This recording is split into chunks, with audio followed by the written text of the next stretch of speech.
Welcome back to my channel. তোমরা সবাই কেমন আছো? এটা কোলাবোরেশন স্টোরি, আর এই কোলাবোরেশন স্টোরির সেকেন্ড পার্টটা তোমরা টিকটক ডাবিং বেঙ্গলি চ্যানেলে পাবে।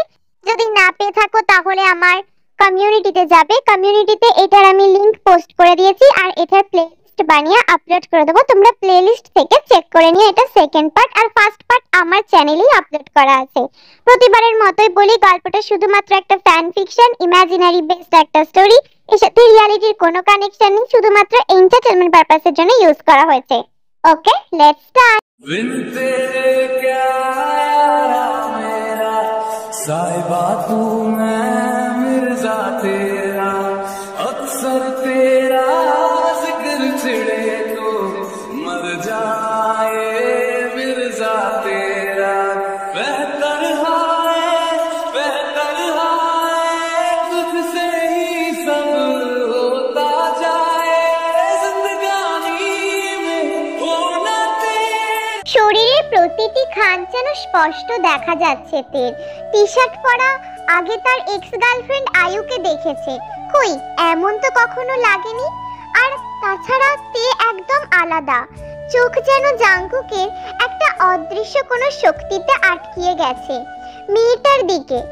ও তো মেয়ে নয়, ও যেন এক মায়া। এটাই মনে মনে ভাবলো জাঙ্কুক।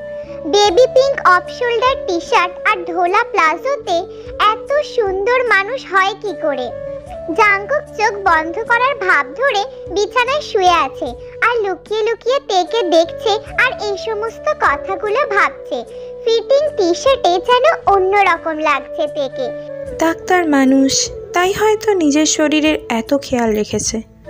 আচ্ছা, কেউ কখনো নিজের বউকে এমন করে লুকিয়ে লুকিয়ে দেখে যেমনটা আমি দেখি? বুকে হাত রেখে জাঙ্কুক নিজেই নিজের মনকে প্রশ্ন করলো। ওয়াশরুম থেকে বের হয়ে তের মনে হলো আজকে খুব শান্তিতে ঘুম হবে। কালকে শাড়ির টেনশনে ঘুমই আসেনি তের, কিন্তু সকালে উঠে দেখেছে ঠিক একই ধরনের ঘটনা ঘটেছে। শাড়ি ছিল একদিকে আর সে ছিল আরেকদিকে। খাটের কাছে এসে দেখলো জাঙ্কুকের কোনো নড়াচড়া নেই। যাক, ভালোই হয়েছে, তার মানে জাঙ্কুক ঘুমিয়ে পড়েছে। এই ড্রেস আপে তো আর ওকে দেখলো না জাঙ্কুক। এটা মনে মনে ভেবে তে খুশি হয়ে গেল। আস্তে করে এসে শুয়ে পড়লো জাঙ্কুকের পাশে। কেন জানি না শীত করছে তের। এসির দিকে তাকিয়ে দেখলো এসিটা 22 ডিগ্রিতে দেওয়া। এত টেম্পারেচার কেউ কমায়? মনে মনে একদম মেজাজটা খারাপ হয়ে গেল তের, যা বলার মতো না। পায়ের কাছে ব্ল্যাঙ্কেটটা গায়ে টেনে নিয়ে চোখ বন্ধ করতেই ঘুমের দেশে হারিয়ে গেল তে। জাঙ্কুকের ফোনে অ্যালার্ম ঠিক 5:30টায় দেওয়া, যদিও কখনো ওটার প্রয়োজন হয় না, তার আগেই তার চোখ খুলে যায়। কিন্তু আজকের জাঙ্কুকের ঘুমটা ভাঙলো এক উষ্ণ কোমলতায়। প্রথমে আবছা অন্ধকারে জাঙ্কুক বুঝতে না পারলেও পরে ঠিকই বুঝলো যে তে জাঙ্কুকের বুকের মধ্যে লেপ্টে ঘুমিয়ে আছে। জাঙ্কুক যেন একটা হালকা ঘোরের মধ্যে চলে গেল। জাঙ্কুক হালকা ভাবে টানে তেকে আরো কাছে নিয়ে আসে। ঘরটা প্রচন্ড ঠান্ডা হয়ে আছে। তাকিয়ে দেখলো এসি অন, তাও আবার টেম্পারেচার খুবই লো করা। এর জন্য রাতে হয়তো ঘুমের ঘোরেই সে নিজেও জানে না কখন তের কম্বলের নিচে ঢুকে পড়েছে। জাঙ্কুক নিজের অজান্তেই ঘুমের ঘোরে ব্ল্যাঙ্কেটের নিচে ঢুকে পড়েছিল। এই মুহূর্তে একই ব্ল্যাঙ্কেটের নিচেতে তে আর জাঙ্কুক দুজনেই পাশাপাশি একদম ঘনিষ্ঠভাবে শুয়ে আছে। তের কপালের কয়েকটা চুল এসে তার মুখের উপরে পড়েছিল। জাঙ্কুক আলতো হাতে মুখের উপর থেকে চুলগুলো সরিয়ে দিল। তে আরো বেশি নড়ে চড়ে আরেকটু কাছে এলো জাঙ্কুকের। এখনো পর্যন্ত ঘুমিয়েই রয়েছে।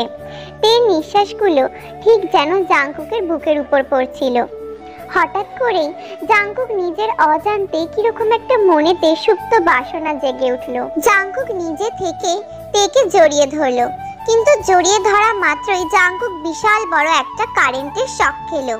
তে খালি গায়ে ঘুমাচ্ছে। প্রথমে কেন জানি না জাঙ্কুকের বিশ্বাস হলো না।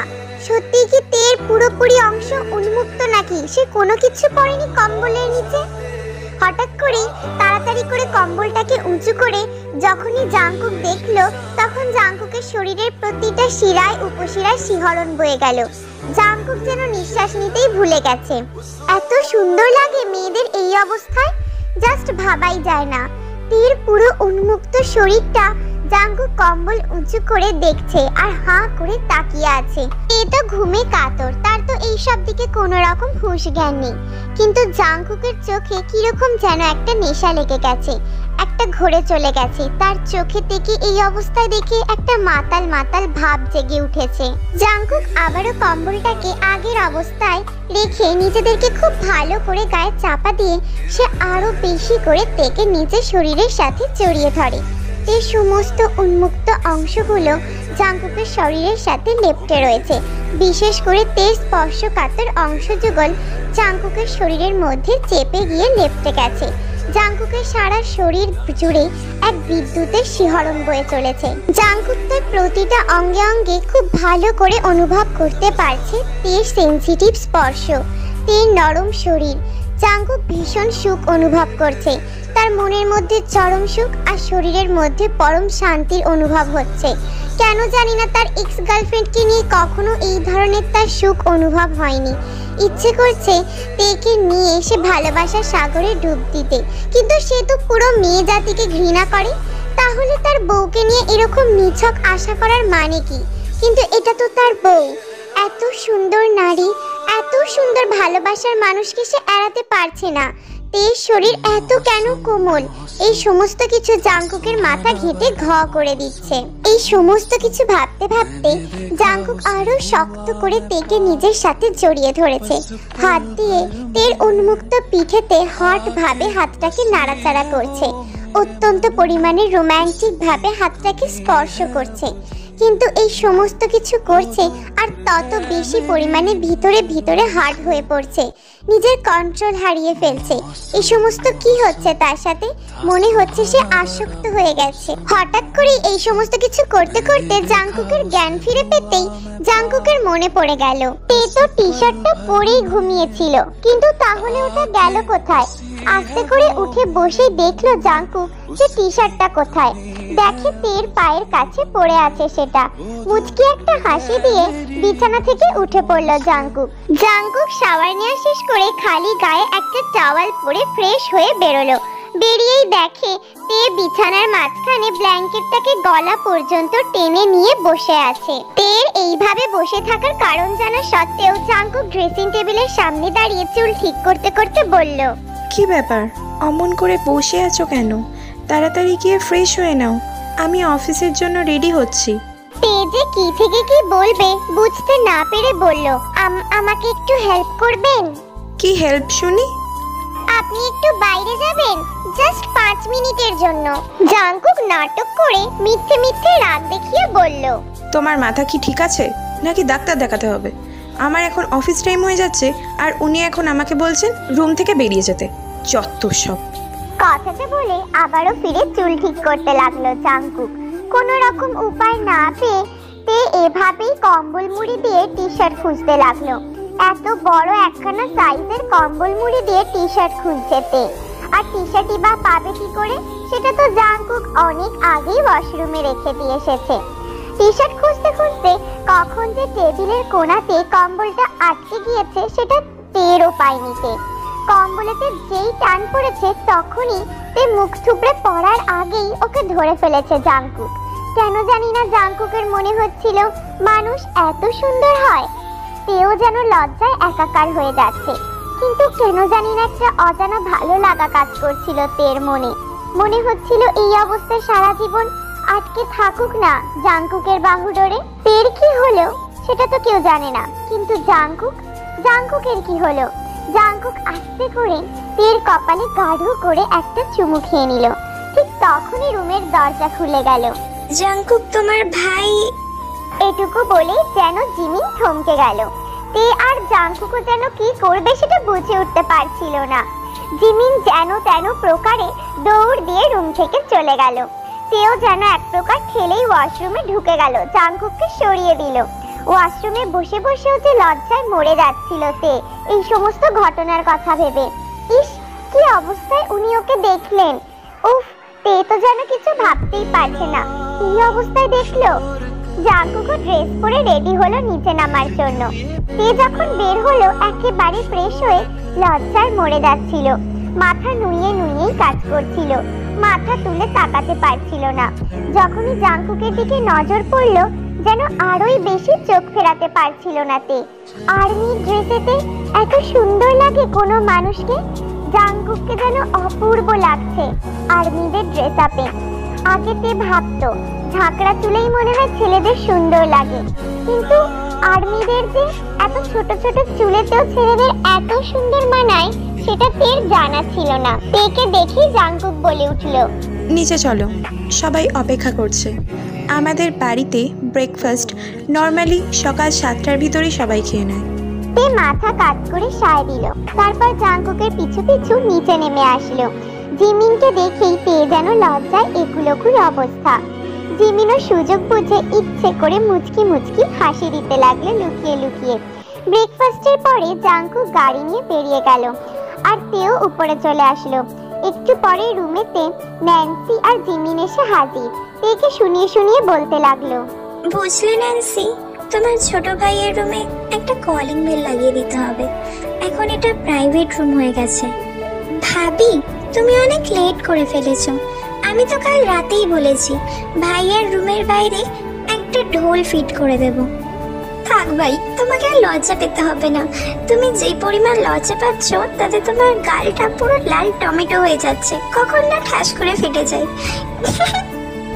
ছোট ভাবি, তুমি একবার আমার অফারটা ভেবে দেখো। তে অদ্ভুতভাবে তাকিয়ে প্রশ্ন করলো, কিসের অফারের কথা বলছো? ঢোলের অফারের কথা বলছি গো ভাবি। ন্যান্সি আর জিমিনের সাথে এবার হাসিতে তেও ফেটে পড়লো। তিনজনে মিলে গল্প করতে করতে দুপুর হয়ে গেল। এদিকে আজকে রান্না বান্নার দায়িত্ব যে নিজের হাতেই নিয়েছে। দুপুরে স্নান শেষ করে জিমিন যখন বের হলো তখন গাড়ির শব্দ শুনলো, মানে জাংকুক এসে গেছে। তাড়াতাড়ি জিমিন শাড়ি পরে রেডি হয়ে বের হলো। জিমিন নিচে নামতে নামতেই দেখলো জাংকুক বাড়িতে ঢুকছে। আপনি ফ্রেশ হয়ে আসুন, খাবার দিচ্ছি। সবার খাওয়া শেষ? জাংকুকের প্রশ্নের উত্তরে মাথা নাড়িয়ে না বলল তে। উপরে গিয়ে ফ্রেশ হয়ে যখন নিচে নামলো জাংকুক দেখলো সবাই টেবিলে বসে তার জন্য অপেক্ষা করছে। খাওয়া শেষ হতে জিমিন বলে উঠল, জাংকুক, এক কাজ করো, তেকে নিয়ে একটু ঘুরে এসো।